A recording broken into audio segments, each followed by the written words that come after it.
What's up, dads? It's your boy Big Dave back with another episode of Culture Dad's Age of Sword and Cassette. Today, our episode is about something that we haven't really dipped too much into too much spooky stuff. Really, we talked about horror, we talked about spooky stuff in art, but we haven't really gotten a chance to talk about spooky stuff in real life. Now, today's episode, we are going to talk about cryptids. So, Mike, when I say the word cryptid, what does that mean to you? What do you think that means?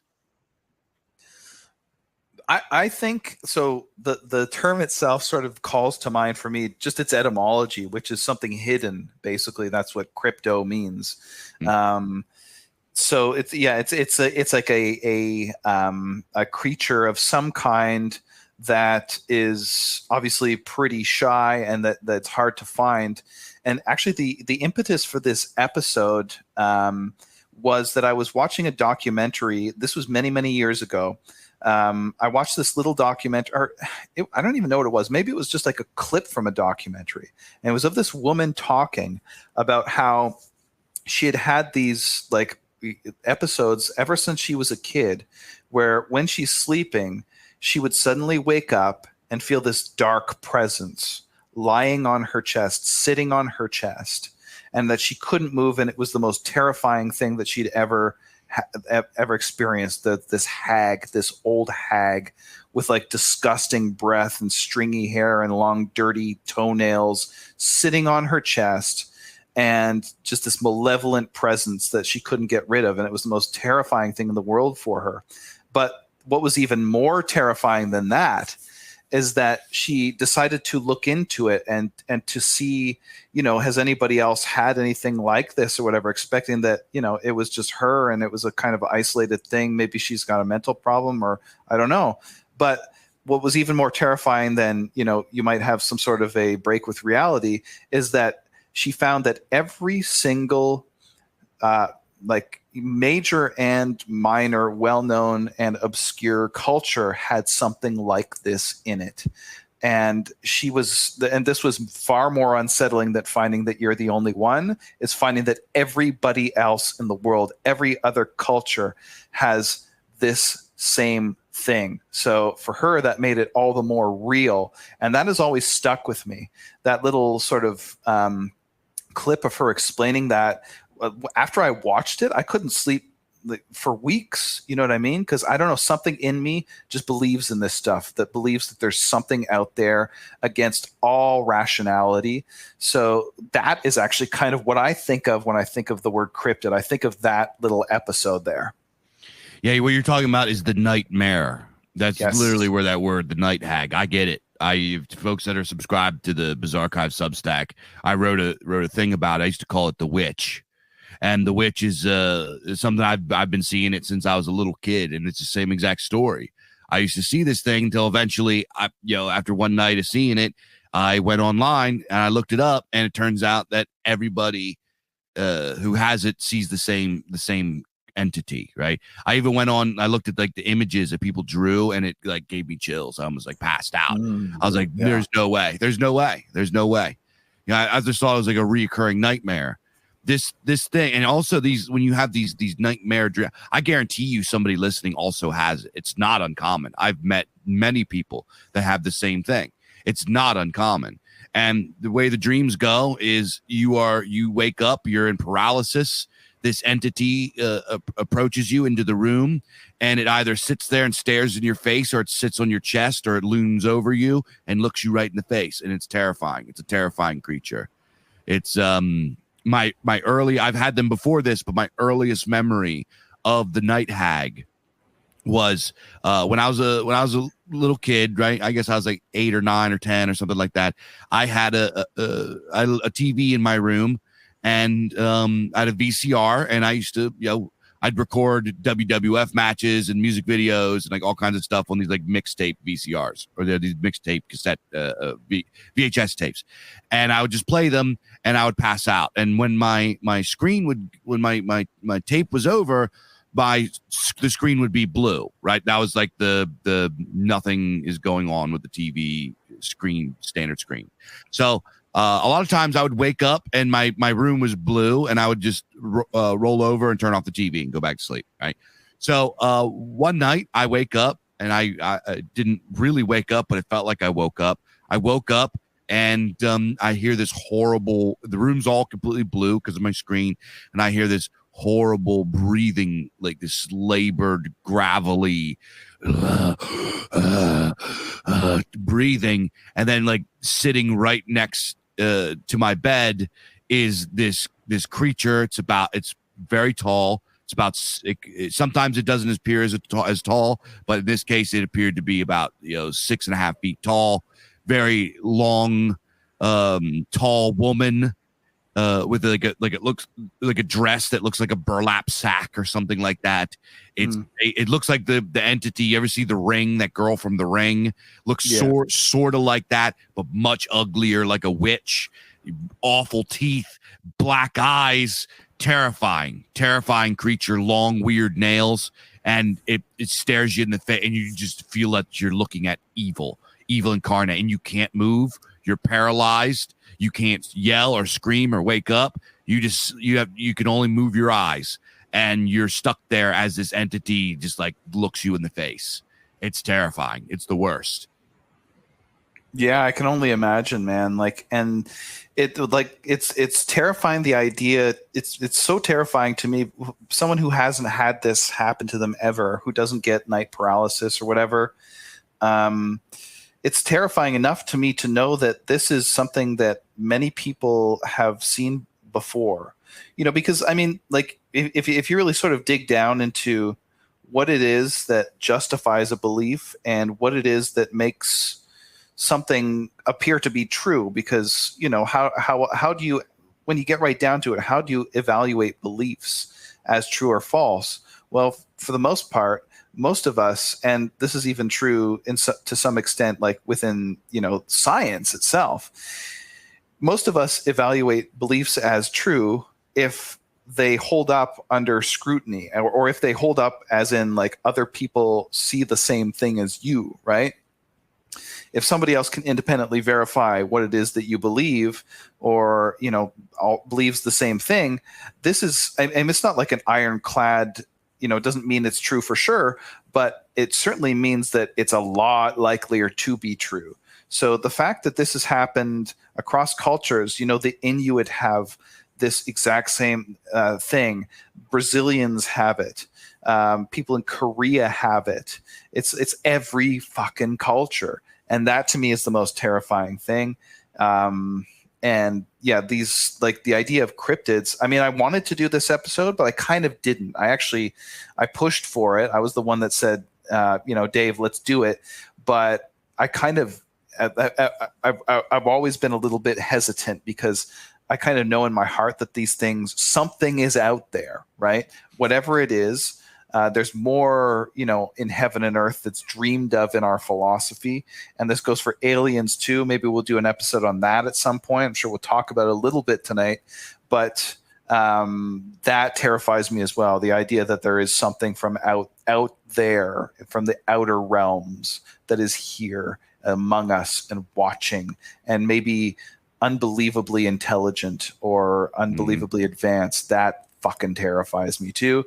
So yeah, probably after this episode, I probably won't be able to sleep for a week, but that's my own damn fault.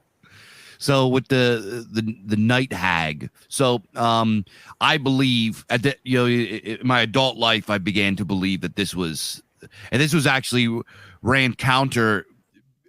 Early in my adult life, when I was in my early 20s, I got sucked into the fedora atheism fad, right?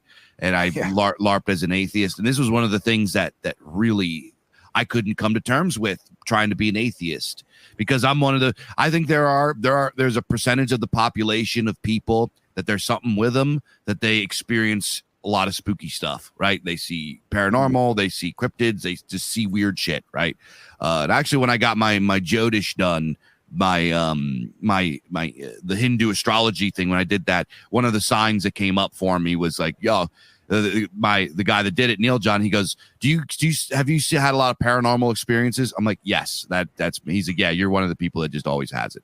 And I was like, great. If you don't mind, can you just like do a little digression on that and just tell us about him and tell us about that? Because I remember this from back in the days when you had the Bog podcast, and I always found it like fascinating, but probably a lot of listeners are unaware of it right now, like for this podcast. So everybody is familiar with horoscopes and Greek astrology and all that kind of stuff. There is an Indian not an Indian, but like a Hindu version, a Dharmic version that is almost as old. It was picked up.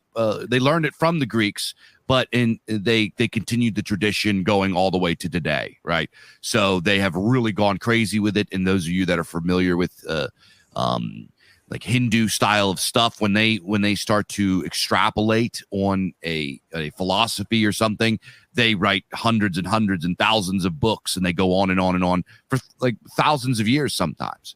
So when they picked up astrology, they really went nuts with it. So unlike Western astrology, which was kind of dropped and is now kind of considered like a pseudoscience or a white girl thing, and it's got a lot of glaring holes and a lot of stuff, the Indian version kept going and is considered a legitimate science there. And when you get a Jyotish reading, it is much more involved. There's a lot more to it than Western astrology. And it's actually pretty incredible. And one of our friends of my old show, The Bog, Mr. Neil John, runs a group called Iron Age Jyotish. He is an official Jyotish. He does it for a living.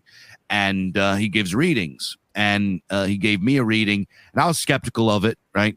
I like these ideas of astrology and everything, but because of how it is like here, where you got, some girl named Jessica, and she's got a hemp bracelet, and she's going to tell you that your moon's in Aries or whatever the fuck, and that's going to make you sad, or whatever that is. I was skeptical of it. So I got a reading from him, and it actually blew my mind. He told me all kind of things. He said, do you walk with a limp because you injured your knee, your right knee or ankle in your adolescence? I was like, Jesus Christ, dude, I had a bike accident and I broke my knee. And when I was a kid, he goes, he's like, that hurts when you walk, probably when it gets cold and when it rains. I was like, yeah. He goes, what else did he tell? He goes, do you have nightmares about snakes? I was like, yes. What is it? I was like, he was freaking me out because these are things that I've never ever said. He did just like all kind of stuff he brought up that I was like, there's no way he could have known that. It's like I never said it online. I never said it in a podcast. I never there's things I don't even just like tell people. Like I have nightmares about snakes. That's something I have nightmares about. What's that? How you gonna? Why would you say that to people? You know what I mean? But he picked it up. So it's really incredible. So one of the things that he described in this was he's like, you have one of my signs, Padasha. I can't remember any of the names, but is I have paranormal experiences. I'm one of those people that I don't know how to describe it or whatever, but I'm one of those people that I don't know if I'm an antenna for it or whatever. But I'm one of those people that experiences the paranormal. Okay. Yeah, no, that's really interesting because I was really impressed with that guy on your podcast. You had him on a couple times. It was a great episode on peak oil and like technocracy and everything like that. Yeah, you got to go watch the Jyotish episodes. He goes into like the Jyotish readings for like actors and like he goes through and he shows like all the people that played the Joker, all the people that played James Bond, all the people that play these characters, and he's like, they're all the same sign for some reason. He can't explain. He explains what's it called, the 33 Club or whatever, like where like all these people Club. 27 Club, the 27 Club where everybody dies. That's because at the age of between 25 and 30 or whatever, like I think it's Saturn is like the highest in your chart, and it puts great pressure on you, and if your dharma isn't right, it'll punish you, and people that don't have the right dharma go through extreme problems at 27, which is the peak, and either your dad dies or you have a friend that dies or you die or something horrible happens to you if your shit ain't right. So it's pretty crazy. That definitely describes me at 27. That's for damn sure. I went through some serious shit at that point. But anyway, back to the cryptids thing. This is like, I have no personal experience with this, but it's something that has always kind of loomed large on my radar. It's something that I want to disbelieve in, but I can't bring myself to fully. You know what I mean? Mhm. And at the same time, I also have a fascination, of course, with ancient cultures and folklore and everything like that. So there is, and there is a lot of that. Obviously, cryptids and weird creatures and everything like that has a very, very long history as well. So, Dave, did you have any like history for us of this? Sure. I would say when we talk about cryptids, a lot of times people think about all those corny videos you see on YouTube or BitChute where it's literally just like boomer stuff. Oh, fuck, talking about just whatever. You just kind of chalk it up to just goofy Alex Jones tier, like made up stuff. But here's the reality of cryptid. When you think about cryptid, like Mike said, means out of sight. A cryptid is literally just an entity or a creature. More specifically, it references creatures, but I think that they overlap in some of these that has not been proven to exist by science. So the truth is that the overwhelming majority of so-called cryptids are just animals that they don't think live in that area. For example, most cryptids are just like big cats or dogs or wolves or some kind of just creature that they don't think should live there. For example, the mountain lion in the state of Pennsylvania is considered a cryptid because they don't admit that it exists. They say it doesn't exist here, it can't live here. I saw a mountain lion. People that catch them on their trail cams all the time. It's a cryptid. Another one, the Beast of Exmoor from Exmoor, England. It's literally a panther. Like it's a panther that they've been seeing for years and years. Other ones, there's one in Florida that's just an orangutan, right? So cryptid is just something. It goes from the most mundane all the way up to the most extravagant and bizarre. That some of them are just completely made up. Some of them have just been made up on the internet. But this idea of the cryptid it goes back thousands of years, since the beginning of time, right? Mysterious, weird creatures that live deep in the forests or weird paranormal entities. This is just our version of folklore. How many ancient cultures had stories of land spirits or banshees or whatever kind of weirdness in the woods or in nature, little imps and goblins or gnomes or whatever that would lure children into the woods, or the Wendigo, right? Skinwalkers. It's been going on forever and ever and ever throughout all of time across all cultures. And it wasn't until everybody starts, I fucking love science, and that they start saying, oh, that's stupid. Look, here's the deal. If 10 people say they saw you murder somebody, and there's no physical evidence, they'll put you in jail. Yeah. Thousands and thousands and thousands of people have said they saw Bigfoot, and they say that it's not real. The CIA even had a document that got declassified. It was like a legitimate profile with all of the evidence about Bigfoot. It got leaked. It got declassified and leaked. So we know that the CIA believes that Bigfoot is real. There are, for example, with the Loch Ness Monster, there are examples. There's little physical evidence, like autopsy reports from like 1930 of some guy that got chewed up by some gigantic mouth. There's nothing in Scotland that has a mouth that's the size of a dinosaur. Some guy got chewed up by it. Thousands of people have seen the Loch Ness Monster. So when we talk about these cryptids, it's some of them could be creatures that are just not from that region. Some of them could be prehistoric species that science hasn't picked up on yet, or that maybe even the government's lying about because it kind of screws up their narrative. We know that they're notorious for that. Or it could also be something a little bit more supernatural, right? I believe that the Bigfoot is a landvater, or some kind of spirit of some kind, because there's too much stuff in there and the stories about him that it gets mixed up and it doesn't sound like a physical material creature. There's stories of him teleporting. There's stories of him just like vanishing in thin air. There's all kinds of weird stories about him. But before I go on and on and on, that's about the cryptid, and I can give you guys I actually saw what I believe to be a cryptid. So, Mike, if you got something to say before I go tell my story. Yeah, well, I'm really looking forward to hearing about that. But yeah, what I would add here, I guess, is that really just to reinforce what you're saying about how this is like cryptids have an ancient past, right?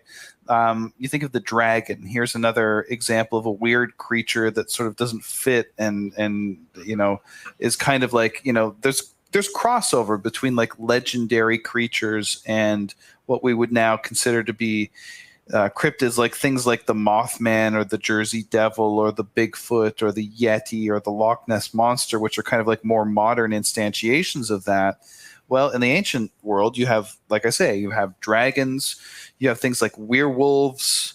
You could name half a dozen of these things just off the top of your head from the Greek world. Something like the Sphinx or the Phoenix or the Griffin or the Harpy from the Odyssey, or the Sirens. These like women that would like lure sailors to their death with the siren song and things like that, and all the way up to like the modern era, things like sewer alligators and things like that. Like some of which is more serious than others, but it's an important point. It's a really important point that you made there. I was trying to make it and you made it more eloquently than I did. That if 10 people say that you did something, that's enough to basically get you convicted. But if thousands of people over centuries say something, then that automatically, that doesn't count for anything, sort of thing. It's epistemologically unsound to basically say that to just disregard like eyewitness testimony in these cases, even if it's something completely bizarre, because that's just how it works. That's just how knowledge and truth works. These are things that are essentially communal. So it has a very, very long past, and and this is something that I'll probably talk about a little bit later in this podcast. But there's lots and lots and lots of examples of weird creatures in folklore and things like that. But yeah, I'm very interested to hear about your own personal experience with this. So okay, where do I start? I'll just tell the story. So years ago, when I was like a teenager, me and my buddies used to go up to this rock formation. You would hike up to this rock formation, and it was part of this, it's like part of the state park. You're not supposed to camp up there, but the kids would camp up there. It was about a mile into the woods. You would climb up on this big rock formation. It would overlook the entire valley, and we would sit up there on this gigantic rock and light a fire and sit around and drink beer and smoke weed and do young guy stuff. We would bring floozies up there and try to get with them, and all kind of stuff, right? It was just young man stuff. So me and a bunch of the boys went up to this big rock formation, and we were camping out, and it was starting to get dark. And before it gets dark, you want to go get some wood, right? Because with this, you can't climb down off the rock in the dark. You will fall and you will get hurt. There's a specific, you got to hop down and do this thing and blah, blah, blah. It's not that dangerous. It's not dangerous during the daytime, but at night it can be dangerous, because if you step wrong and you fall the wrong way, you could really get hurt. So we would send guys out to get wood while it's still light out. So me and my buddy Andrew, rest in peace, he's not with us anymore, but me and Andrew went on a walk to go get wood. Well, my friend Andrew was one of those guys that he was really stingy, and he didn't like to share smoking his weed with everybody. Right? He was one of those guys that he would smoke everybody else's weed and then not pull his own out. He was just one of those guys. He was like that. So you bring the weed, I'll bring the papers. Yeah, he was one of those guys. So yeah, we go. Well known that guy. we we go into the woods and we're gathering our wood and everything like that, and we got it all stacked up. And I had a lantern, and he had a flashlight. It was one of those like Coleman like big lanterns that are pretty powerful. So I hang it up on the tree stand. It's dusk, right? It's not quite dark yet. It's dusk. You can still see probably about 20 feet, 30 feet or something like that. And he's like, yo, you want to spark one up? I was like, yeah, okay. So we sit down on this log, we set our wood down, and we start, toking up and talking and laughing and being goofy. And we sit there, and there was just a moment of silence, and we heard like leaves crunching, sticks crunching. And we look up, and there is this really weird look. It looked like a sort of like a dog mixed with a deer. It had a dog face with floppy ears, like ears that lay down, had a long like not a long, but like kind of like a dog snout almost, had these big black eyes, like it pointed forward like a human, had almost like a humanoid face, and it was very long, and very long arms, there are very long limbs, and it looked like a dog mixed with a deer or something like that. And it walks out, and it turns its head and looks at us, and I immediately freeze. I am from rural PA. I have seen diseased deer. I have seen wild dogs. I have seen coyotes. I've seen bobcats. I've seen bears. I've seen everything. I've seen every creature that lives in this area hundreds, sometimes thousands of times. I know what they look like. I've never seen something that looks like this. It was absolutely bizarre looking. And what was really shocking about it is, you guys out there that have been face to face with a wild animal. Wild animals don't look in your eyes like that. They don't. Their heads bounce around. They look around. They're very nervous. They run. They move. They're not like this. This creature turned and looked its head and looked us in the eyes like a human being would, and then slowly stood up on its hind legs, like up and down vertically like a human would, and like looked at us for like it felt like a while, but it was probably like 3 seconds. And we stood there and we looked at this creature, and it stood about maybe 5.5 feet tall.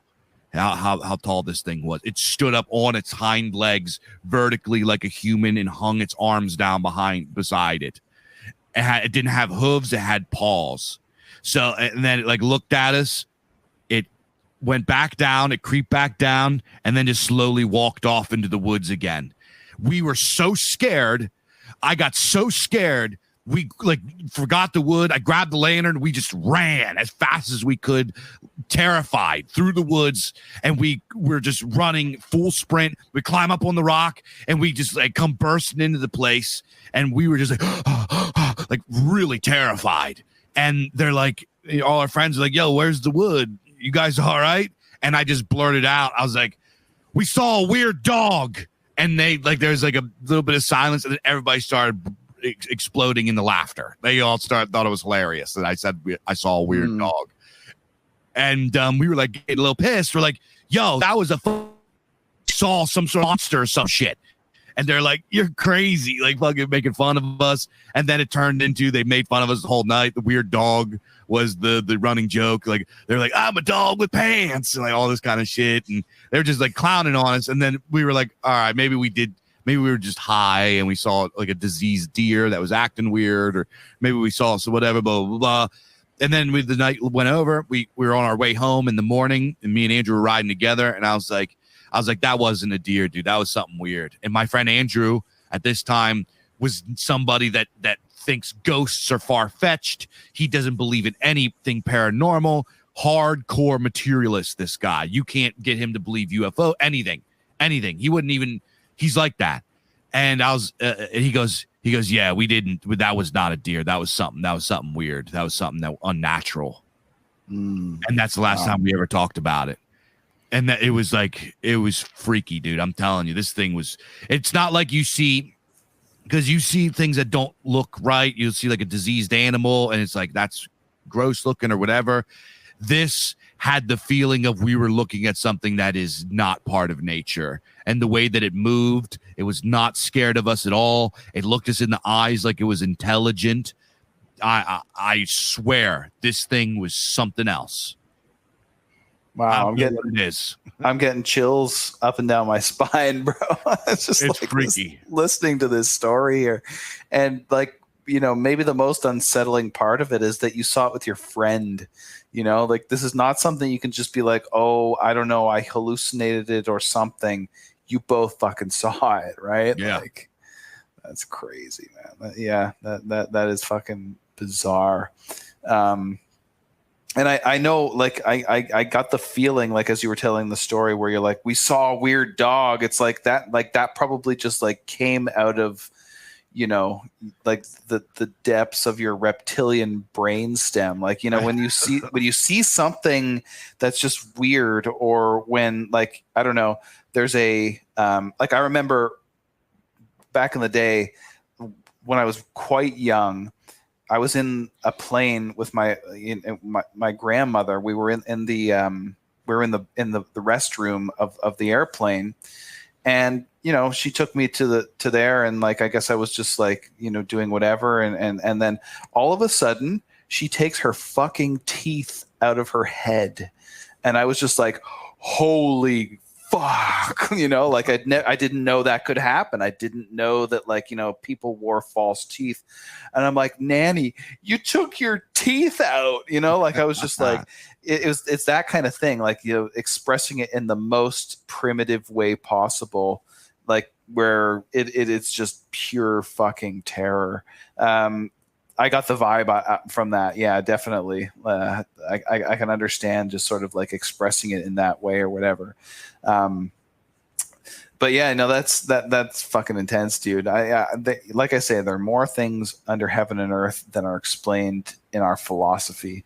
And, you know, I mean, I think certainly you and I, and probably like a fair few people who like listen to this podcast, really do believe in supernatural things, really do believe that there is something more to this world than meets the eye, right? Like that the gods are real, that spirits are real, that land spirits like inhabit places, that there are things in the woods that are particular and inhabit those woods and everything like that. You know, things like, you know, elves and brownies and whatnot.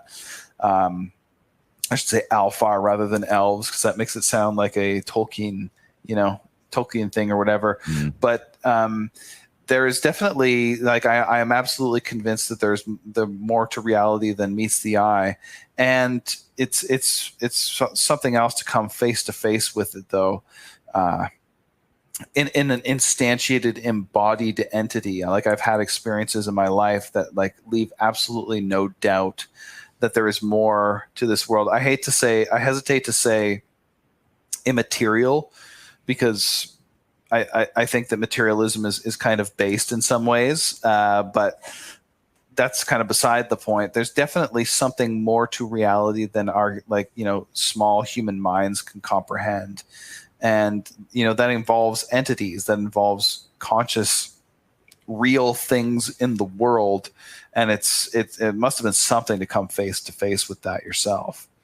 Yeah, it's I still, when I think about it, I get freaked out. Like, I get excited, I get goosebumps, because it wasn't just like a weird animal or a deformed animal or a diseased animal. I mean, it could have been. Like, I'm not saying that but if I'm being honest from my heart, I know that was something that was unnatural, or maybe it is natural. It's just unnatural to me and my perceptions.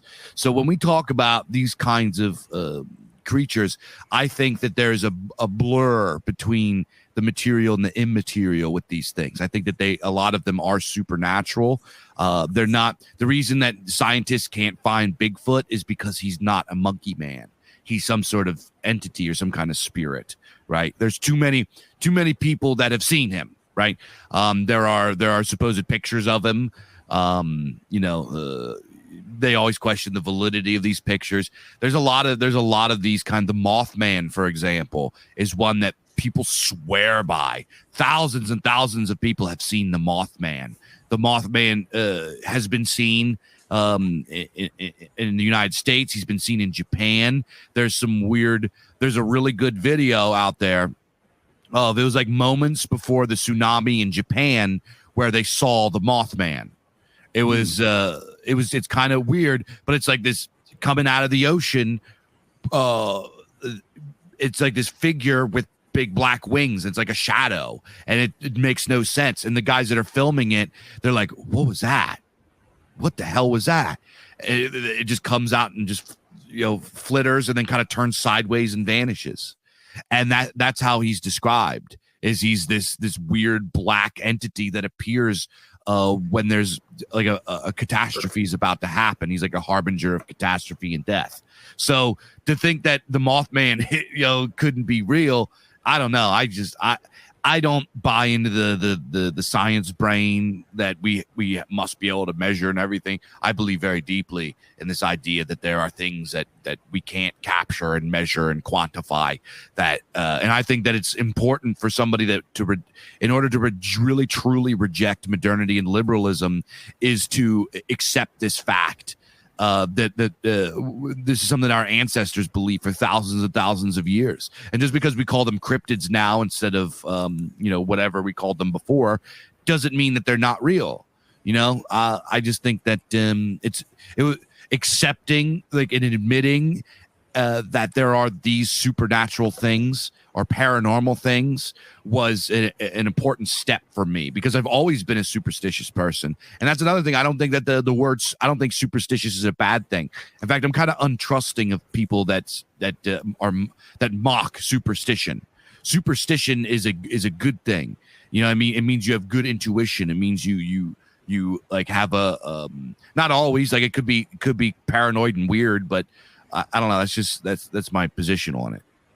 Yeah, actually, it's worth sort of going into what superstition means, kind of aboriginally, even just like the etymology. It's a Latin term ultimately, and what it means literally is it means something that has survived and left over, right? So a superstition is etymologically something that's quite neutral, right? It's basically a belief that has survived from an earlier time, kind of thing. Based. Yeah, absolutely. And I'm very pro superstition. I mean, like you, I'm a very, very superstitious person. Whenever I step out the door, I always step out with my right foot. I do these weird little rituals and things, like just almost unthinkingly. And I feel strange if I don't. Actually, this bit of a digression, but I think that I think at some stage we'll probably do an episode on like house spirits and like domestic cult and things like that, if guys are interested. And this is very much bound up with that, right? Like, where I myself, I do my ancestor cult. I do my domestic cult, my domestic worship every single day. Every day I do it, like day in, day out. Even if I'm like sick as a dog and I can barely walk, I will still do it. But there are those days sometimes where I can't do it. Like if I'm like when I had COVID, or if I've got gastro or something, like where I've just like literally can't get off the couch. I don't do that or whatever. Or there are some days where I forget something has happened, and it, like, when I go out the door and I get like, halfway down the street, I'm like, oh my gosh, I forgot about that. Holy crap. And like, I feel weird. I feel like it's almost like I've gone out the door with my dick in my hand. You know what I mean? Like I feel exposed. I feel there's something strange that's not right. You know what I mean? Yeah. And that is a superstitious belief, but that's also sort of the root and pith, I think, of our religiosity. Like superstition is fundamentally the most basic kind of religiosity that we have, the sort of survival of the Bronze Age and for the Stone Age magical worldview. And I use that in the way that like Max Weber uses magical. So this is like superstition is definitely it's an important part of our sort of like spirituality kind of thing, and I think it's worth pausing over that and unpacking the word itself, because it just basically means something left over from an earlier time. And when you think of it that way, it becomes something that's quite neutral and if not something that you might take seriously on a scientific worldview, it's something that sort of you believe as like at a gut level, like you believe it kind of like from the base of your spine kind of thing. It's not something that you could get rid of if you tried. It's just part of your personality, right? I think you probably understand what I'm saying. Absolutely. So how about I want to tell a couple stories. These aren't my stories, but for folks that are subscribed over on the Bizarre Archive Substack, one of the things that we offer premium subs is this thing called Paranormal Transmissions. And Paranormal Transmissions, because I am, when you get into weird fiction, it also ties into weird stories and ghost stories and all kinds of cool, weird stuff. So we do this thing called Paranormal Transmissions, where we get like firsthand accounts from people that experience the weird and the paranormal and cryptids and stuff like this. And we've got some pretty cool ones on there. And one of them is from a fella, he's an acquaintance of mine, but I talked him into sending in his account. I heard his story a long time ago, and he sent it in to me and we put it up. I called it The Man in the Woods, and it's about his account seeing a Bigfoot. He saw a Bigfoot. So I'm going to do an abridged version of his story. So this guy, and first of all, I've never met him, but he's an acquaintance of mine. I've known him, over the internet quite a long time. And he's a former, he was a military guy. He's not one of those dudes to make up tall tales. He's a very stoic kind of dude, working class dude. Not, when he's one of those guys that if he says something, he's not embellishing. He's telling it as is. So when he had this story, it actually kind of like shocked me. It didn't shock me, but I was like, it was pretty interesting to hear it from a guy like this. So he's from Western Pennsylvania, right? He's from out sort of towards Pittsburgh. And for those of you folks that are not familiar with the landscape of Pennsylvania, you have Philadelphia on one side, you have Pittsburgh on the other side. And I believe that Bill Clinton said that in between is all Alabama. That's how he described it. It's more like West Virginia. It is just, there are just hundreds, maybe thousands of square miles of just like untouched forest mountains. It's like most of Pennsylvania is nothingness. It's the reason that we're the deer capital of the country, the deer hunting capital of the country. Well, this guy that I know, his family has a little cabin, a hunting cabin up in the mountains there. And it's also Pennsylvania is a hot spot for Bigfoot sightings. A lot of Bigfoot sightings, especially out where this guy is, ironically. So his story is he has his hunting cabin, and him and his I guess his grandfather built it, and it's been in the family for a few generations, and it's a family tradition for all the men in the family to go up to the hunting cabin and go hunting for the first day of deer season. So he goes up. His grandfather passed away, and he mentions in his thing that his grandfather told him, don't ever go up there by yourself, because there's the man in the woods. You don't want to go up there by yourself. And he always thought this was just like a old wives' tale or something like that. So one day, his grandfather passes away. He gets older. He goes to the military, comes back.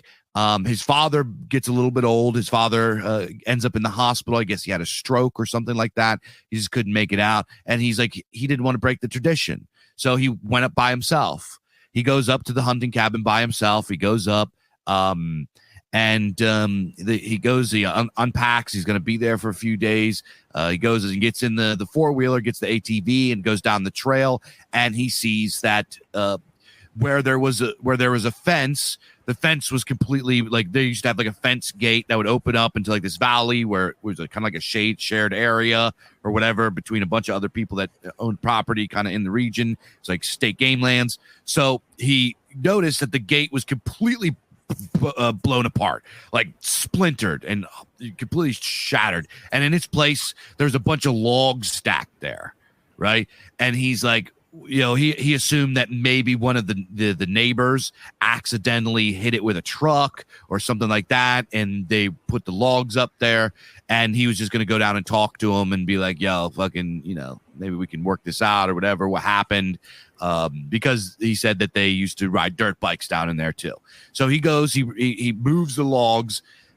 These are big logs, he says. These aren't like logs that like one guy could put down. These are big ass logs. So he had to get the rope off of his 4-wheeler and drag these logs. He couldn't just like move them himself. So he moves the logs. He rides his 4-wheeler down to his stand, and he doesn't see anything, no deer. And he said he got this creepy feeling the whole time that he's being watched.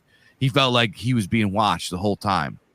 So he gets on his 4-wheeler. He goes back, crashes out for the night, comes back down and sees that the logs are back. And he's like, did they put the logs? Fuck? He put the logs back. Like, what the hell's going on? So he moves them again. He goes and it's early in the morning. He goes and does his hunting thing, and then he sees nothing. He gets that same feeling. He's like, I'm going to go down and talk to the neighbors. Like, I'll let them know that I'm here and it's all good. They don't got to block it up. So he rides down to the neighbors, and there's nobody there. They're not in their cabin. Their car's not there. There's no sign of them being there recently. Nobody's there. He's up in this mountain all by himself. So he rides back down, and he crashes out, goes back again, does it again. On the third day, he sees something moving in the woods, like something big, and it's not a deer. And so he's like, he gets pretty freaked out by it. And he's like, okay, there's something weird going on here. I'm being watched. There's something moving in the woods. I don't know. I can't explain it. I'm getting the fuck out of here. So he gets on his 4-wheeler and he goes riding up the trail. And this big ass log comes flying down off of this ridge and almost hits him on his 4-wheeler. He just goes right over his head. And then he's like, what the hell was that? And then another one comes flying and it lands like right in front of his 4-wheeler, and he jerks it so he doesn't hit it, and he crashes. He rolls the 4-wheeler and flies off of the 4-wheeler and like lands and everything. And he looks up and he sees this big giant figure, what he described to be a 6.5-foot man, completely covered in fur with a humanoid face. And he immediately, what he described is he smelled like a horrible stench. He said it smelled like 1,000 locker rooms. He's like, it really smelled really a stink.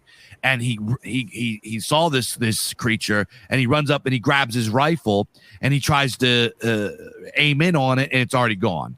So he flips his 4-wheeler back over. He hops on and he tears up to the cabin. Well, he gets up to his cabin. He starts like unload. He's like, I'm getting the fuck out of here. I'm going home. I'm not staying up here by myself.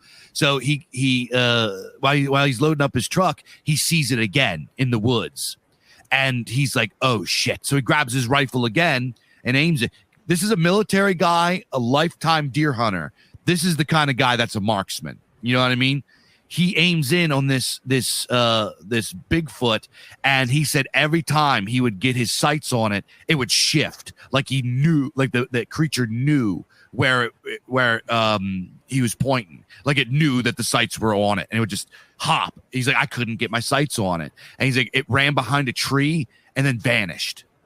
And he's like, I was so scared and freaked out that he loaded up his truck and he got the fuck out of there. And he ran home and he called his dad in the hospital and told him about it. And his dad's like, yeah, that's what your grandpa was talking about, is the man in the woods. He's like, I saw it once when I was a little boy. Wow. He's like, that's why you shouldn't go up there by yourself, dude. And he's like, I can't believe it. All this kind of stuff. So that was his story. He saw this fucking Bigfoot. That's fucked up, man. Isn't that crazy? Yeah, I believe it, man. I fucking believe it. I mean, fucking, like, people don't. Okay, people do make that shit up, right? But like thousands and thousands and thousands and thousands of people over centuries, and like you say, some people that you would not expect to do that at all. with that sort of detail, and in many cases with some of the details matching people who have never known each other. Like, you know, at some stage you've got to admit that something's going on, right? Yeah, no, that's fucking intense, actually. And I mean, these stories like that, or, you know, it's maybe some like even spookier stuff than that. They've been going on for a long, long time. There's a very, very long history of this kind of stuff, like, you know, stories. And this may not quite be cryptids per se, but something like haunted house stories, or brownies in the woods, or things that like inhabit houses. And like this has been going on for a long time. Like, you know, if someone has died in a house, it's required that you inform like the next buyer of the house of that. Like there's many like jurisdictions where that is a law, right? And why is that? Why would that be? What the fuck does it matter? Well, it matters because people feel something. They feel a presence in that house, right? This is it's codified into law that you have to do this because of this superstitio, right? These superstitious beliefs. These, like, some people are just a weather vane for that kind of thing. They can feel it. I'm one of those people. Thankfully, I have never had an experience like that. I think it would probably send me over the edge. But this is, like I say, it's a very, very old phenomenon. And I've got a few stories here as well from, like, you know, centuries past about this kind of thing. So there's one that called the Rumilly Brownies, and this is from 17th century France. And the story goes that there was an old dilapidated house that was inherited by a number of these like French nuns. So in this locality called Rumilly, I'm not sure exactly where that is in France, but it was run down. The thing was kind of falling over, and on either side of the house there was like these like huge piles of garbage and things like that. And it was also rumored among the townsfolk that there were unclean spirits that lived in this house, right? They called them, well, actually it's not a French term, but the English would call them brownies. And it was said that these spirits would throw all the dishes around in the kitchen. They would throw all the books on the floor and things like that. But just as quickly, they would like clean up the whole mess. The whole mess would be like cleaned up within a minute or something like that, you know, like in a manner that like could just not at all be explained. There would be like books that would open and close by themselves, pages turning by themselves, heavy footsteps heard throughout like an empty house, and like stones flying around inside of the house and things like that. So these nuns inherit this house, and they go in there and they like live there for a period of time, and they're experiencing all of these paranormal things. This is how, you know, we get the testimony of all the stuff that's happening. So there was this priest that was brought in from the local church that comes in and like gives the house a benediction, right? Like to drive out these spirits. And as the priest is giving this benediction, the spirits, the brownies, start causing the huge racket. All the stuff starts happening more and more and more intensely, like while this is happening, and they're flinging stones at this priest, and like this priest is like trying to get away and like dodging them and stuff you could imagine. But eventually the spirits were driven out by the priest's benediction, and they never came back as long as the nuns still lived there, kind of thing. And as I understand it, they were there for quite some time.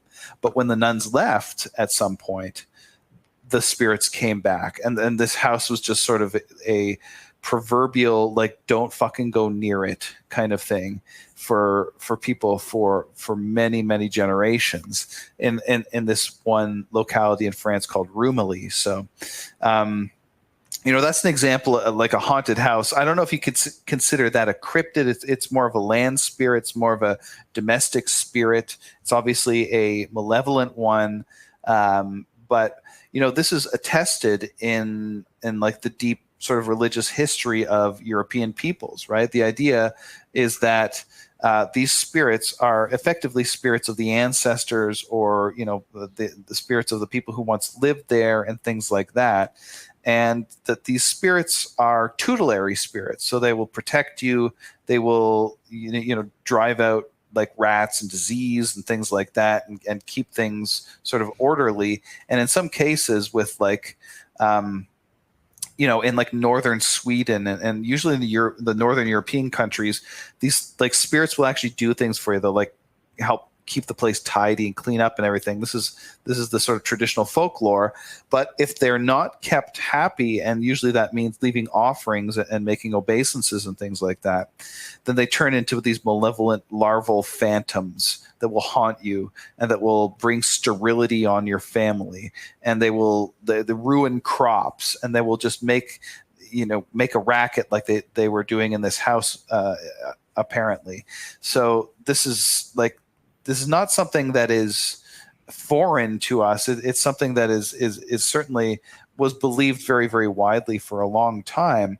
And I find it fascinating that this kind of folkloristic, this deep, like ancient belief system persisted through to like, in the 1600s, right? And there's even more recent attestations of this exact same sort of thing. But before I go into anything else here, Dave, I'll let you get a word in edgewise. Yeah, so I would say when we're talking about cryptids and we're talking about the supernatural and the spiritual and the paranormal, it all blends together. And I'll go into, I was just talking about Bigfoot, and I'll go into how Bigfoot ties into that. Because when people think of Bigfoot, they think of Monkey Man. They think of just some elusive monkey man. I think that this is a mistake to understand Bigfoot in this way. And here I'll tell you, here in PA, another phenomenon that happens is what is called missing 411. I'm sure a lot of folks out there will be familiar with this. This is this strange phenomenon where people just vanish from thin air and disappear in the woods. And sometimes they'll appear like miles and miles away. Sometimes they'll just be gone. They'll find their clothes, or they'll find their body like ripped apart, like just completely bizarre, unexplainable reasons for these people to go missing. Sometimes like a little kid will go missing and then half an hour later appear 10 miles away. Like it's impossible for a little kid. Or a little kid will go missing like in the snow and then like a week later come running out of the woods. Like there's no way that little kid could have survived in the woods like that. Yeah. So missing 411 is something that you could look it up. It's crazy. It's documented. They can't explain it. Missing 411 also coincides with Bigfoot sightings. When there's Bigfoot sightings, missing 411 happens. Another thing that happens with missing 411 and Bigfoot sightings that correlates in clusters is UFO sightings. And another thing that correlates with all of this is what is called the mist or the fog. And the mist or the fog is something that appears in the woods in certain places here in PA, also in the Pacific Northwest. There's some other places in Canada that it happens. But what the mist or the fog is pretty much folks go walking into this fog or this mist, and they will reappear like like I said, in minutes, like miles and miles away. Or here's another example. So there is a cluster of Bigfoot sightings around this certain area. Well, a bunch of hikers reported this. Well, there's one group of hikers specifically. This is from police reports. This isn't some like Ancient Aliens on History Channel or something. This is from police reports. This group of friends were going hiking into the woods. Well, they went hiking. They're in the mountains up here in PA in Appalachia, and there's this mysterious like mist or fog that started forming. And they just kept going. They're like, okay, this is weird, but maybe we're up really high, or maybe it's about to rain, or could be anything. It's Mr. Fog. So they go walking into this Mr. Fog, and they're in it for quite a while, and eventually they come out onto this big, like giant hilltop clearing. And on this giant hilltop clearing, there's these huge, like little houses made out of giant stones, like some weird prehistoric looking stuff, right? Giant stones cobbled together to make like these dwellings on top of this hilltop. And there were like upside down trees, like trees that were like uprooted but turned upside down and stabbed into the ground around it. And they looked at this and they didn't know what it was, but it freaked them out. They're like, this is pretty weird looking. So they got a bad feeling and they ran, right?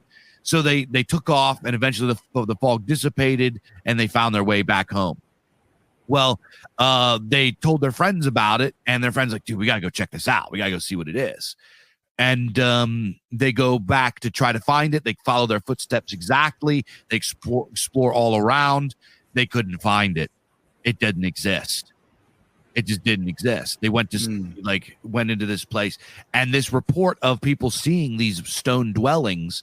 And another thing that was interesting about these stone dwellings is they have a disgusting stench that they describe as smelling like locker rooms or like sweaty ass or something. It smells nasty, right? They go and they see these dwellings, and they get this stench, and it looks weird. It's in the fog. They get lost in the mist, and then they run back, and nobody can find it. It's completely lost. And it's like, if you're an experienced hiker, if you're an experienced woodsman, you can retrace your steps and find where you go.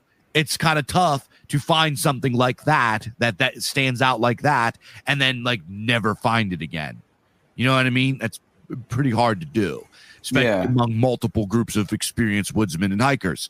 That's just not something. It's impossible that they wouldn't be able to refine this thing, especially if it's a clearing that sticks out of a mountain and oversees a valley. That's just weird to not be able to find that.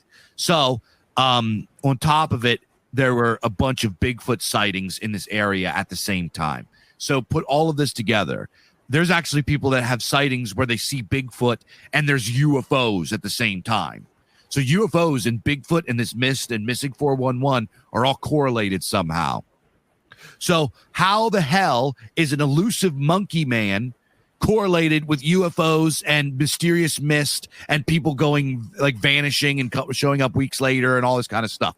There's no way that the Bigfoot is a monkey man. He's some sort of spirit. He's some sort of entity. And this also explains how people can smell him. Like, I don't care how stinky you are. If you're 100 feet away, you're not smelling something from 100 feet away. You know what I mean? Unless it's like a big pile of burning corpses or something egregious that's blowing downwind. You know, you're not smelling a stinky monkey man from 100 feet away. You're not smelling a stinky monkey man's dwelling from 100 feet away. The fact that this stench permeates, this goes into this idea of when you experience something paranormal like this or something otherworldly, a lot of times there's weird smells that you can't explain, right? So all of this together, it is a huge mistake for these goofy Bigfoot hunters and these materialists to assume that Bigfoot is an elusive monkey man. He's clearly some kind of spirit in my view. Yeah, there's definitely it's impossible to really just square that circle. You know what I mean? Like, there's just too much evidence. There's too many corroborations. There's too many people who are basically saying the same sort of thing. And as you say, that it's sometimes documented in like hard evidence in police reports and things like that. There is definitely like weird shit that goes on that's totally unexplainable and that is like documented. You know what I mean? Yeah. Like there's the case of, and this is not anything to do with cryptids, but just sort of like, you know, the underscores the idea of like, we don't understand everything about reality, not even nearly. There's the case of James Leninger, who is a like child that was born probably around the same time as us, actually. I think he was maybe born in the late 80s or early 90s or something like that. And who grew up and just had these like would have these like nightmares, or like he would used to be like screaming, and his parents would come into the room and be like, what's wrong, and he would just like tell them weird shit that like didn't make any fucking sense for like a 3-year-old or a 4-year-old and stuff like that. And as time went on, as he grew older and was able to articulate himself a little bit more, it's like, you know, he'd have these episodes, these like terror episodes where these parents were just like, what the fuck is wrong with this kid? Like, you know, he obviously needs help or whatever. But as he got older, he would tell them things that really kind of didn't like make a lot of sense. And it's been ages since I've like looked at this case, so I can't tell you like a lot of the particulars.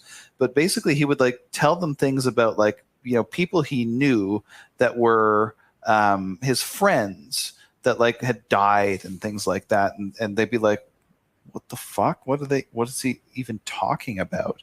And as he continued to get older and like have these like dreams or weird episodes of terror, he would tell them things like that he was flying in a plane and that the plane had gone down, and that like such and such a person was with him and everything like that. And I can't really tell the story very satisfactorily because I don't remember a lot of the details, but the upshot of this story is that the parents came to believe with 100% certainty that their son was a reincarnated World War II fighter pilot that was able to even name some of the people in his squadron and some of the details of his own death that were like uncannily accurate. Like, you cannot fucking explain this shit.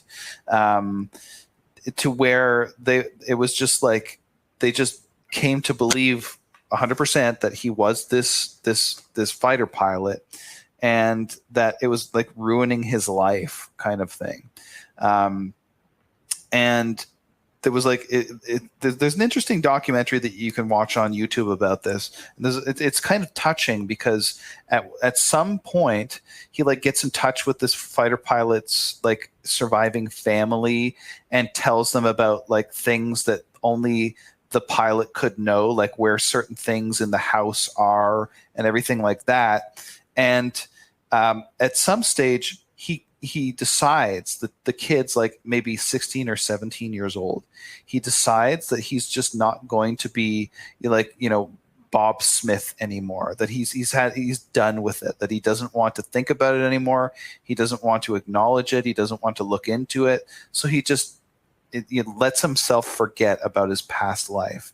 And over a long period of time, he does come to like no longer have these terror episodes. He doesn't have the memories anymore. The memories start to fade. He essentially puts Bob Smith away, or whatever the pilot's name was, right? So if you look at this case and you look at the evidence and you look at the things that the kid knew that he couldn't possibly have known, this really is, for me anyway, it's very strong evidence that like such a thing could happen. Now, this has got nothing to do with cryptids, but I think we all understand that there are things that happen in the world that we can't possibly explain, and that it's kind of autistic to think that we can, and that there's some sort of an explanation for something like that. Obviously, the explanation is that you know, our traditional views about reincarnation are just right, or whatever. Or, you know, I like your explanation of the Bigfoot as a kind of like land spirit or whatever. But I mean, in some cases, like this reincarnation thing is kind of like touching and heartfelt and whatever. But in some cases, this stuff can be absolutely terrifying. Like what your own story about the weird dog and everything like that. I think the last story that I'm going to tell here about like cryptid from ancient times, this is actually a book it's a story that we put into our folk tales book. So it's very, very ancient indeed. I don't know how far back it goes. I forgot. I didn't look up like what chapter it's in, but very likely it goes back to like before, like, you know, BC era kind of thing, right? And it's called The Brown Man, and it's a ghost story basically. So the way that it goes is that there's a woman and her daughter that live alone in like this cabin or whatever, and then one day a strange horseman rides up to the cabin with his dog, and he's covered in brown. So there's like his hair is brown, his eyes are brown, his cloak is brown. Everything's brown. He's the brown man. This is what he's referred to as. And he seems like pretty well off, right? He's well mannered, generally kind of a high class person, speaks well, seems pretty well to do. And he offers to marry the girl, and he gives the mother a big sum of money. He just like chucks a sack full of gold into her lap and says, "Let me carry her off." And so, of course, the mother says yes, and that's exactly what he does. So they come to this brown man's estate, right? And it's not what you expect. It's a wild bog that's home to like this clay hovel or whatever, right? Like he clearly isn't the person that they thought he was, and weird shit starts to happen as the wife and husband sort of settle into their married life. She sees the horse disappear with like this bizarre sound that's like somewhere between a snort, a bark, and a laugh or something like that. And the brown man then offers her raw potatoes for dinner, and a bed of straw. So this is not exactly, she's not living the high life or anything like that here. And then in the dead of the night, that night, the first night that she goes back there, she hears the church bell toll from somewhere in the distance, like this graveyard-like atmosphere. And she wakes to this weird scraping sound outside, but she pretends to be asleep because she's terrified. And the brown man, sleeping beside her, then wakes up and checks to see if she's asleep, and waves his hand over her or whatever. And he's satisfied himself. She's asleep, so he goes out. And then he comes back a little bit later, and she's still awake, and he's cold as ice. And so the next night, the same thing happens, except this time she hears a voice at the door, and it says, "What's taking so long? I'm hungry. Hurry up." And then so the brown man goes out, and she follows and then watches, some way towards wherever he's going, and he's doing some like odd stuff, like he's ducking into the bushes and like doubling back and doing bizarre shit like that. And so they eventually come to the churchyard of this church where the bell was tolling, and she finds the horse, the dog, and the brown man seated beside an open grave, and they're eating something. Whatever they were eating, it starts like a hand starts pointing to where she's hiding and watching them. And so she books it out of there. She just turns tail and runs, and she gets back to the house just before him and hops into bed. And when he comes to bed, she says to him, "You're cold." And he says to her, You're cold too. And so her heart starts beating fast. She's like, makes up some excuse. She's like, the potatoes don't agree with me at all or whatever. And the next morning, the two of them wake up, and she says, I'm going to go see my mother. And the brown man looks at her as though he knows everything, right? And he says to her, "Don't worry about it. I'll bring your mother here." And so the brown man, some ways off, pulls up to the mother's cabin and says, "Your daughter sends her regards, but she wants to borrow some of your best clothes." And so the mother gives the brown man the clothes. Meanwhile, the girl is looking out and just like waiting for her mother, and she's on edge, and is just like can't wait for mother to come home so that she can explain what's going on and be like, "Help me," right? So eventually the door opens and a woman enters, and the girl says, "Mom, is that you?" And she says, "Yes, of course it's me. How do you like your new husband?" And of course she tells the mother everything. She says, tells her about the mistreatment and, giving her raw potatoes and all the weird shit that's going on, following him to the churchyard and the grave and everything like that. And then she says, "Well, mother, why are you squeezing my hand?" And then she realizes that it's not the mother at all. And I'll read out the last little bit of the tale here. It says, "The brown man just looked at her one moment and then darted his long fingers into her bosom, from which the red blood spouted in so many streams. She was soon out of all pain, and a merry supper the horse, the dog, and the brown man had that night, by all accounts. So that's it's bizarre. It's it's sort of like an early horror story. You know what I mean? It's I don't know if you can count that as a cryptid, but it's definitely like these sort of vampiric figures, these weird ass, cryptids, I guess, like have been with us for a very long time. It's actually 100% a cryptid. The brown man, or the man in black, or the man in brown. Or even in the 1800s, they called him the man. But it had nothing to do with him being, African. It had to do with his clothes all being black. It just means black, like Negro just means black. Yeah, in like Latinate languages. And also, they called him Old Scratch, and a lot of times this was he was described to be the devil or some sort of malefic entity or something, or a demon of some kind, and this also still appears today. The man in black has been talked about for like years and years and years. Some people attribute it to like shadow people or the Hat Man, but that's a completely different thing. So the man in black nowadays is what people describe as these like weird alien type creatures that appear and know everything about you and try to lure you into places and ask you weird questions and know you things about you. And a lot of times they're described as coming to explore and interrogate about UFO sightings or spooky stuff, or sometimes they just show up and try to tell you to get in the car with them or just whatever. So you can go look up the man in black, right? The men in black. They show up. They're wearing all black or all brown. They tend to be very pale and weird looking. They know everything about you. They ask you weird questions. They know stuff about you that there's no way you could ever know. They could ever know. You know what I mean? A lot of people, like you said, these secret CIA project or something like that. But another declassified thing. The CIA even it knows about them and is like these have had reports of them and can't explain them and stuff like that.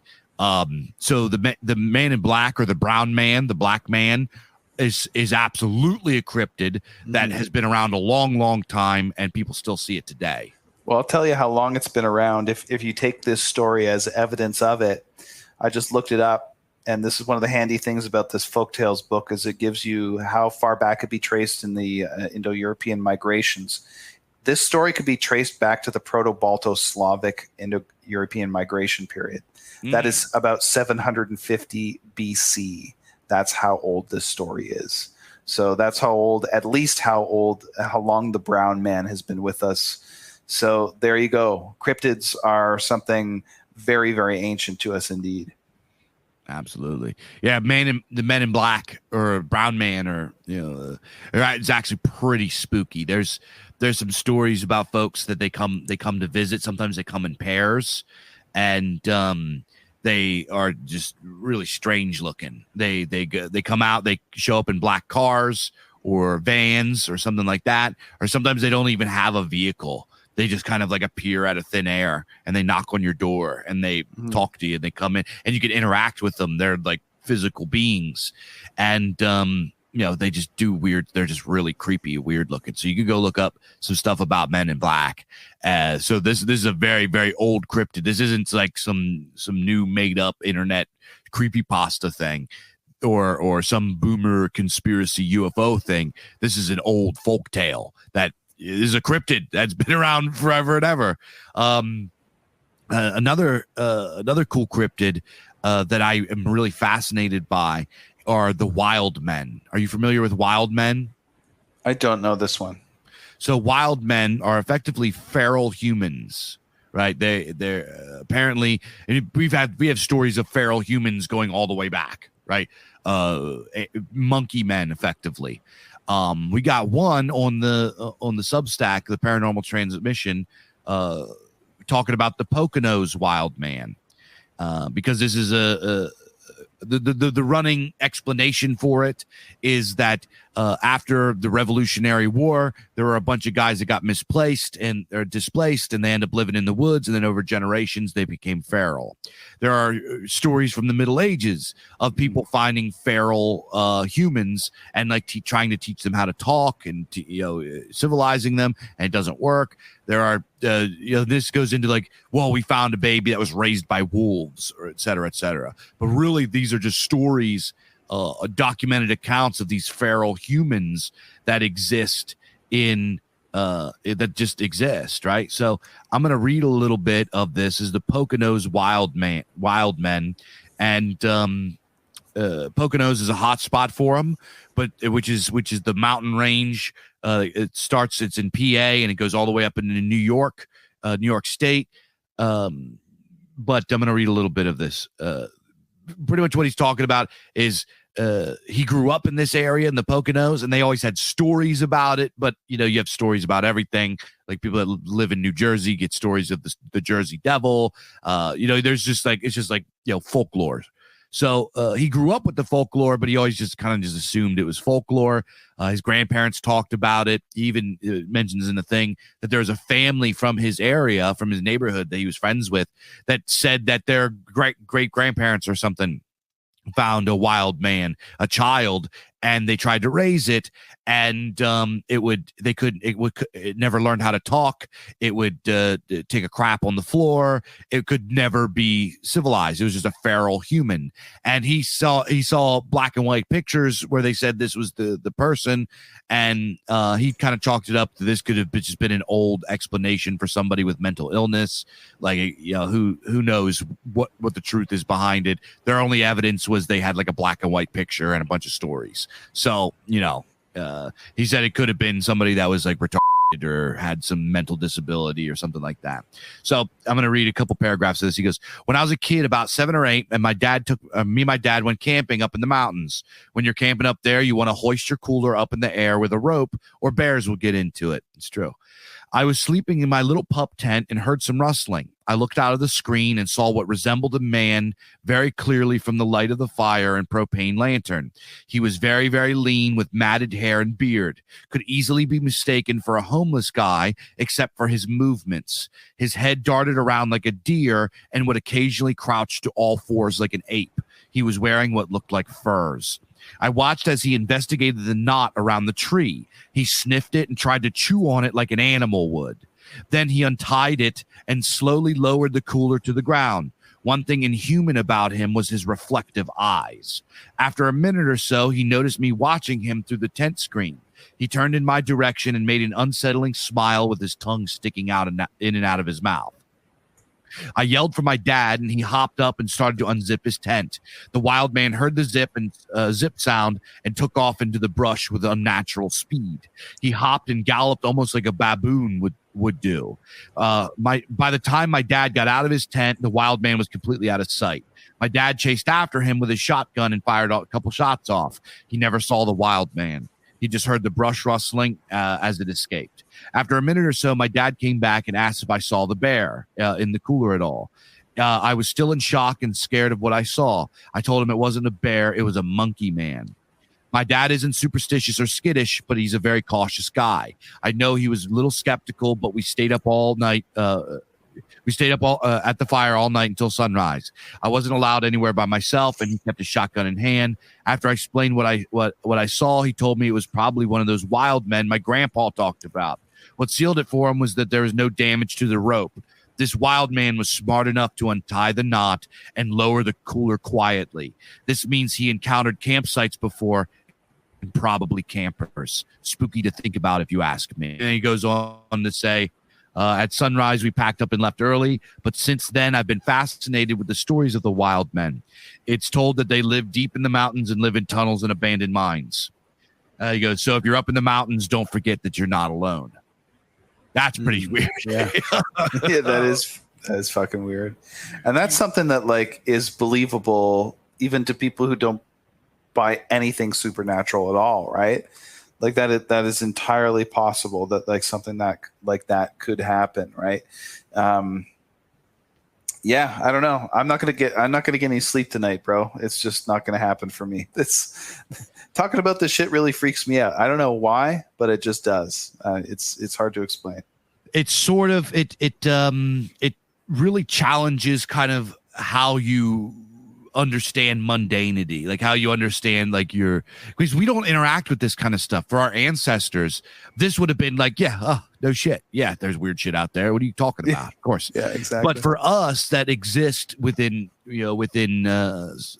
developments and suburban settings and have wall-to-wall carpet and air conditioning and heating and insulation, and we get in our cars and we drive places and we don't really go out into the weird depths of the wilderness. And even those of us that are outdoorsmen, we don't go that deep. You know what I mean?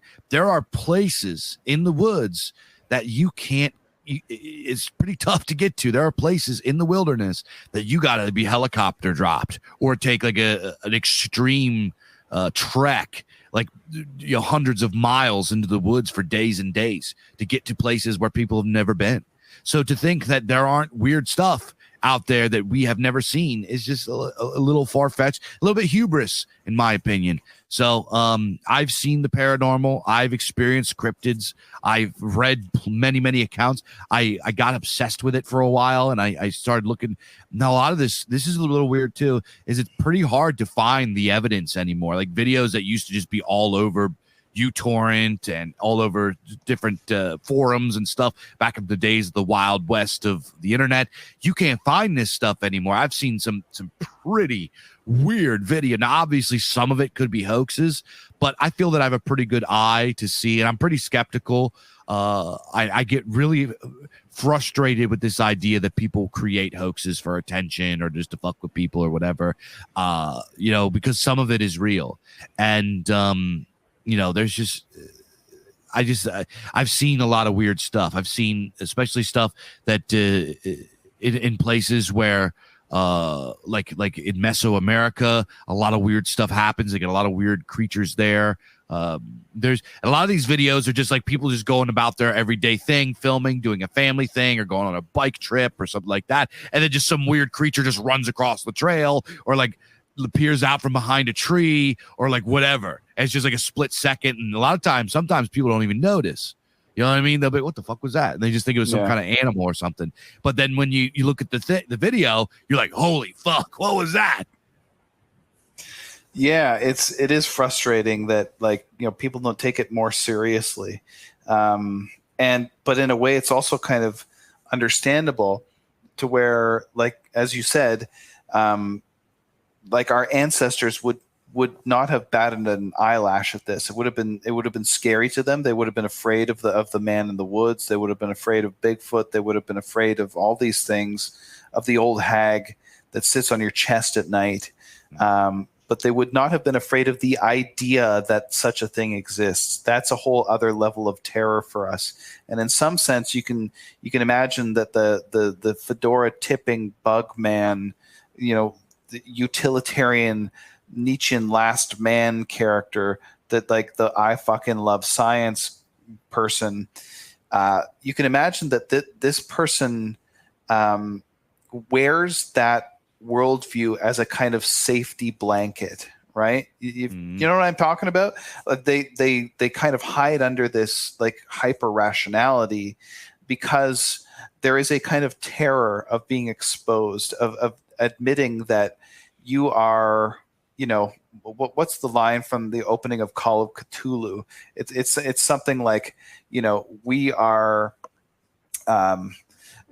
we exist in in the black seas of infinity, and we were not meant to venture very far, right? Like that there is so much beyond our ken that is just, that would crush us if we only knew. I think that in some sense that this character doesn't believe in any of that stuff because to believe in it is just too terrible. Yeah. You know what I'm talking about? Yeah, So that opening line in Call of Cthulhu is like, that's something that's stuck. He goes, the most merciful thing in the world is the inability of the human mind to correlate all of its contents. He's like, we live on an island of we live on an island of ignorance in the black seas of infinity, and it's not meant that we voyage far. Like, dude, it's what so a line! true. Holy fuck! Fire. Like that is so fire. Oh my god. Yeah. But it just goes to show that this sort of, like I say, hyper rational kind of like ultra materialist literal view of the world that makes no room for the supernatural, that makes no room for the outsideness for the weird or anything like that. That is just a kind of safety blanket, and it adds another level of terror to the idea that there is that outsideness. When something comes into your world that just completely displaces it, that's something that doesn't fit. It's like a piece of the puzzle that's from a completely other board or something like that. It's unsettling in a way that even our ancestors who believed in all this creepy stuff could not really fathom. Like something like the natives of Mesoamerica seeing like white people for the first time landing on their shores and thinking they're gods or something like that. Like that level of like, oh my God, this is just completely outside of my realm of experience. This is a kind of terror that we have access to that I think our forefathers kind of didn't. That's kind of cold comfort, but this is part of why I think people reject this kind of stuff. It's why they reject the idea of cryptids. It's why they reject the idea of the supernatural and all of this. It's because it would, if they had to admit that, then it would sort of knock out one of the pillars and the foundations of their worldview. And that is something that is just a bridge too far for most people. Yeah. I actually have an experience of this, of somebody that's now. So, okay. I used to work at I've worked at, as I mentioned in our last episode, I've worked in restaurants my whole life. One of the restaurants I worked in previously was a beautiful old building. It was made out of an old, it was originally like a mill, and then it got turned into a place where they sold coal. And it was a building that has been around since 17 something, right? Very beautiful old building. 3 stories plus a loft, big, beautiful building. So one of the things is that it was known that the top levels were haunted. I never saw anything up there. But you go up there by yourself at night, you get a vibe. It feels like you're being watched. I never experienced anything, but it was just it was a little weird. You go up there and you just get the weird vibes. One year, I was working there. We did New Year's, and obviously New Year's, you're there all hours of the night closing. We would run a very small crew on New Year's and do like a special dinner thing. And after it was all over, 2 a.m, we shut down, kicked the old customers left, and we were there cleaning up until like 4. Right, we were there forever. So one of the guys I worked with was this fella. He's a really nice guy. If you meet him, he's a very pleasant guy. He's like one of those basic bitch secular liberals. You know what I mean? Like, oh, fucking science and rationality and everything can be explained, blah, blah, blah, and humanism and blah, blah, blah. He's like one of those guys. You know what I mean? He is the type of dude that doesn't believe in anything. There's scientific evidence for everything, and it's not real. And if you believe in it, then you're Alex Jones. You know what I mean? Alex Jones is like the worst person ever to exist to him.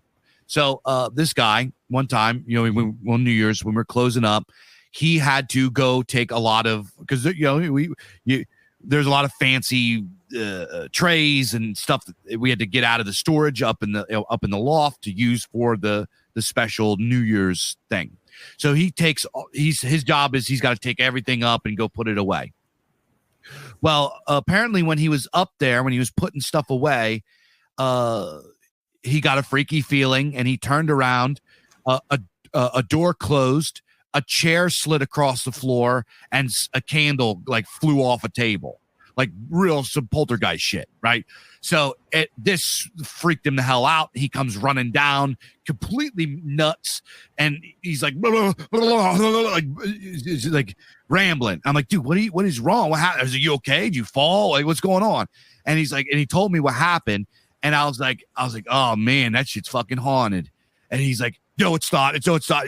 And he started like to himself, like he started to have this like breakdown. He's like, no, it had to be the compression of the air, and I shifted the air pressure and blah blah blah. And he's just like he's like bouncing back and forth, like rocking, like comfort himself. And he's like saying this to himself over and over again.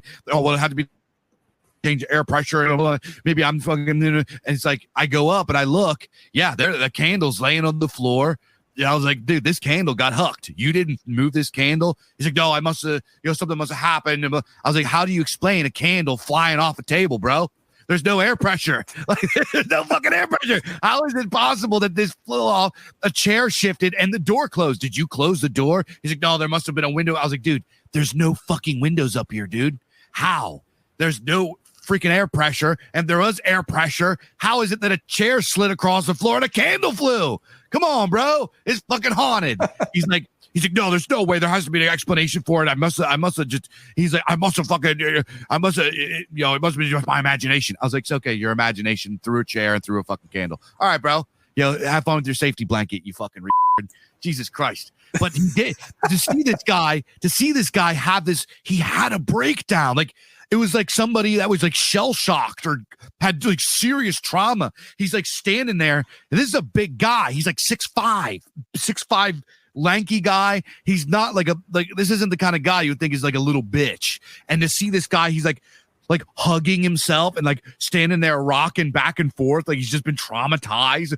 I must have been a fucking air pressure. I was like, this is crazy. A normal human being would have went up there and be like, oh shit, that's some haunted shit. You know what I mean? Yeah. Oh, that's fucking funny, man. But yeah, like you could see that. I mean, it goes to show you the absolute superficiality of the idea that we are rational creatures. Yeah. And that we are willing to accept evidence and reason and everything like that. No, we're fucking not. What we believe is what is good for us to believe. That is the sole criterion of truth. We believe what helps us sleep at night. We believe what helps us like get on with life. We believe what helps us not to dissolve into a puddle of tears or to have a nervous breakdown and a schizophrenic break with reality. That's what we believe, right? That is what that is the sole criterion of truth, is what truth can do for you, or maybe what truth can do to you if it's the wrong kind of truth. That is how people work, and it's why it's so frustrating to see the autism, the hair splitting, like rationalizing autism, even in the nationalist scene. Here's a weird connection with nationalism and cryptids. Like, why the idea that like people can be reasoned into and out of beliefs. Like, I mean, anybody that like is alive and saw what happened in 2020 and it like still believes that like democracy is a thing, or that rule of law exists, or that like the governments in Western countries aren't utterly and completely hostile to the people that they supposedly are there to serve, of all things, much less just govern. Like, anybody who still believes that is just completely fucking lost cause. And they're a lost cause because the cost of believing what it is that we believe is just too high for some people. Their worldview is built on, being blue pilled. And so to take that red pill would just crush them. Right? Most people are constitutionally not built for that. So to expect that, it's a matter of red pilling the normies because they'll just wake up and believe in race realism and anti-feminism and that progress isn't a thing and all of the stuff that we believe. No, they fucking won't. That's just totally fucking naive, right? Like, if this guy can see what he saw and then come and describe it to you and then still try to maintain his worldview when, like, the brute material fact of reality that he saw in front of his face tells him every like bit of experience tells him otherwise, and he can still like believe that it's a change in air pressure that like blew the candle off the table and then the door opened in the chair.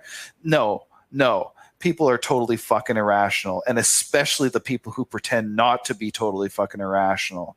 So like, take that for what it's worth. I think this is an object lesson in human nature right there. And you know what's crazy? After the fact, when the word got around work that he experienced this, he lied about it. He lied about it.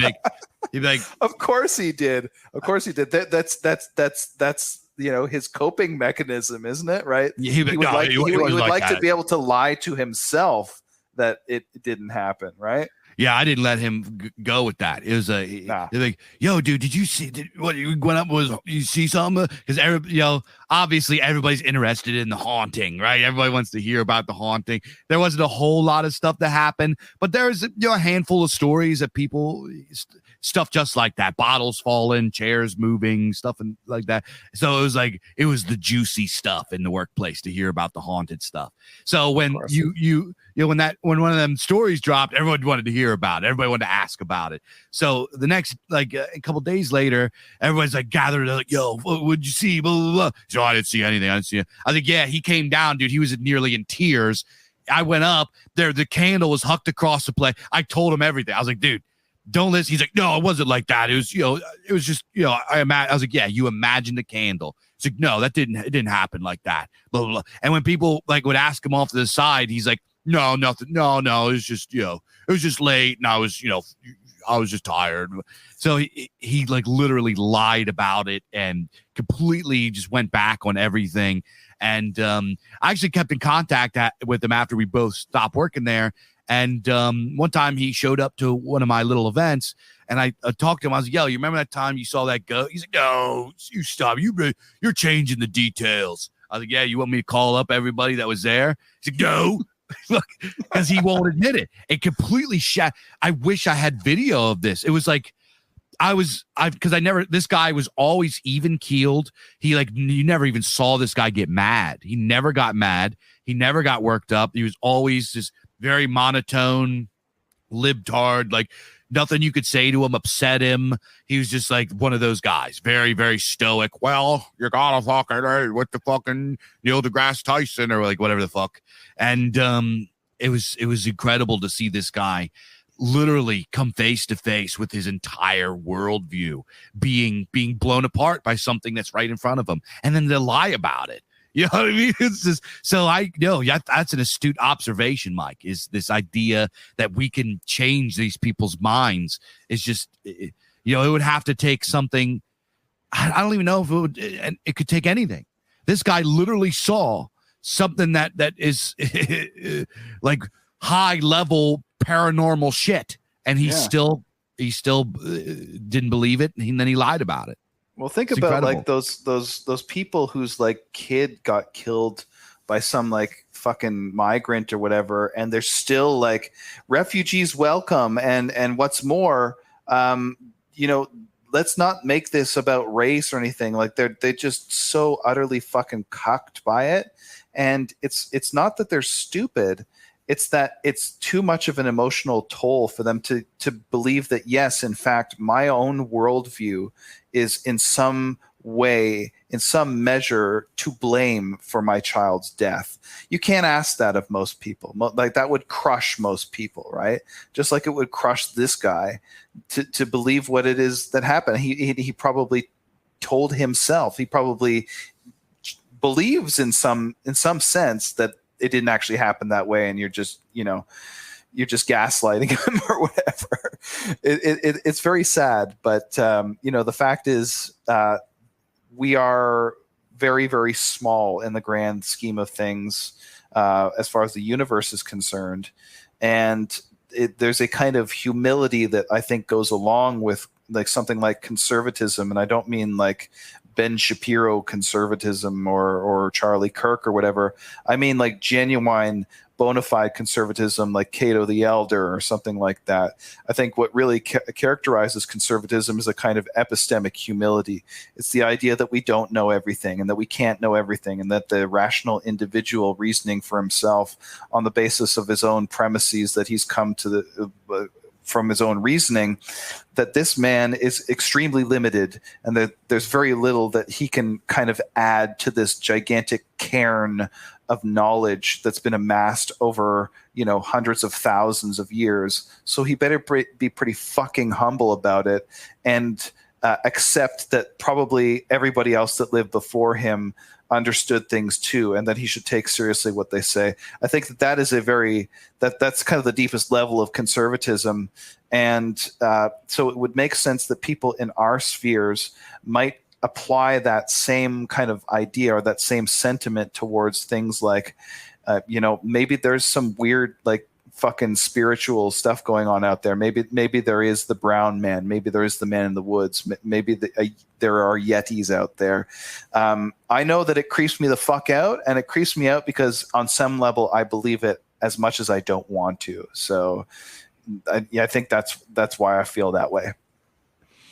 Yeah, and I mentioned before, I think that although this is kind of like a minor thing and everything, I actually think it's not. I think it's a big part of actually shedding the liberal modern worldview is to accept these kinds of things and these kinds of unexplainable weird things.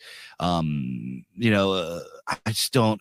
I don't know. I think it's important, not because anybody can pick up books and understand, like, a lot of Imperial Press is great books. Not anybody. I mean, you got to be at least a little bit smart to pick them up and understand them.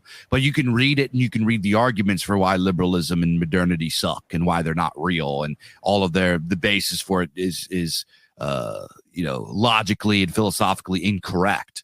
But to actually digest and become illiberal is like, to actually become against modernity is to accept certain things like believing in the paranormal, I think, and to become superstitious, to accept what our ancestors understood to be true without putting it through, fucking in my systems of logic, my internal system, me as an individual. Who the fuck are you to question that? You know what I mean? This just seems like hubris. And obviously you got to have some sort of you gotta have some sort of discernment. You got to be able to look at these things and be like, maybe that was, maybe they stretched this one a little bit, maybe this is blah, blah, blah.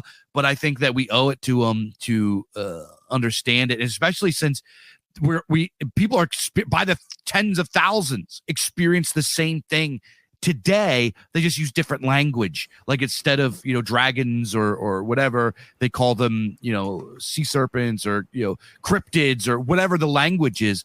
We still see and experience this stuff today. We just use different language. So I think that it's important. Yeah, well, I'll close here before we close it out, because we are coming up on 2 hours yet again. I didn't think we were going to go this far. Actually, I didn't think that we had a full 2 hour episode in it, but we did. There is an old tale from the 19th century in England about this thing called a boggart, which is another weird sort of strange-looking creature that haunts the fens and everything like that. And so the story goes that there was this boggart that invaded a farmer's home, and after the boggart had sort of taken up residence there and lived there for a while, there was a dispute between it and the farmer over who actually had the right to live there. And the thing was like tormenting the children. It was stealing their food, terrorizing them, kind of like generally. Again, similar to that story I told earlier, there was heavy footsteps all throughout the house, up and down the stairs, all hours of the night.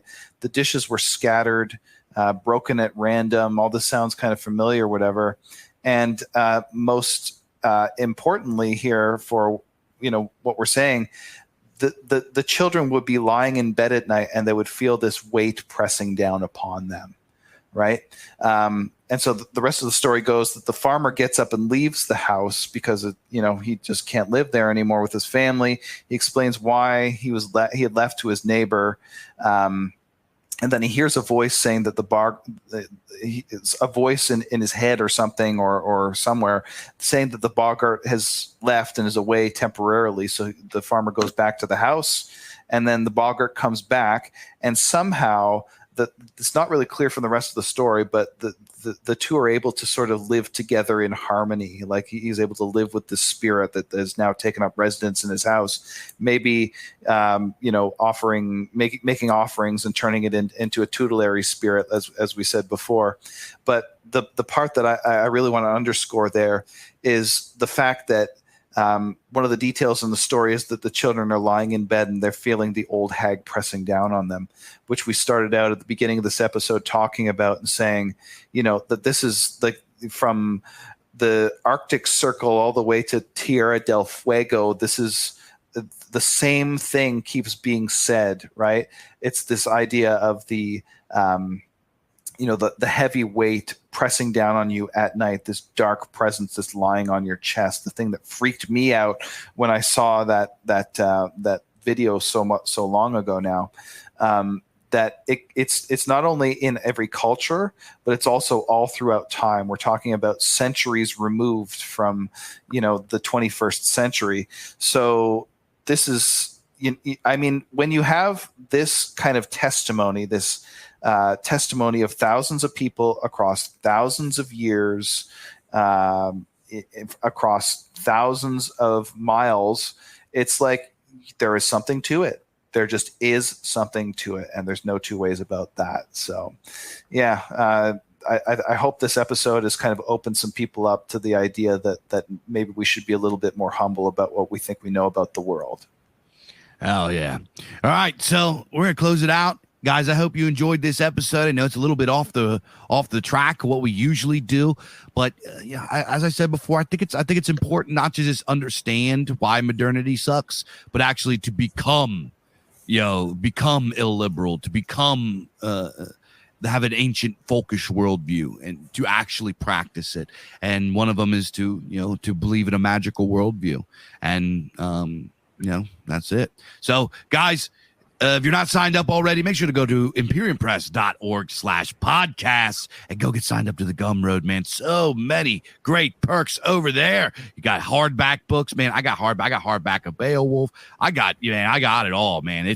These are beautiful, beautiful books. So go get yourself some of them over at the Gumroad. Get signed up, or you can get signed up and just get Culture Dads every single week. You can't beat that. Come on, man. Culture Dads every week. We're doing these awesome episodes all the time. You're gonna love it. Trust me, bro. $7 a month. Come on. Seven lousy bucks. You can find that in your couch. Come on, bub. And you kill two birds with one stone. Not only do you get awesome Culture Dads content every single week to listen to, you also get to support Imperium Press and help them grow and reach their destiny, become the institution that they were born to be, and help save the Western canon from those who wish to erase it. If you want to check out what your boy Big Dave's doing, go to thebizarrearchives.com. Go buy some books, man. We got lots of great stuff over there. All in and around $10. You can't beat it. We got cosmic horror, sci-fi, sword and sorcery, fantasy, pulp fiction, all kinds of good stuff. So go over there, check that out. We got a new book about to drop very, very soon. Follow us on Twitter and Telegram at The Bizarrearchives.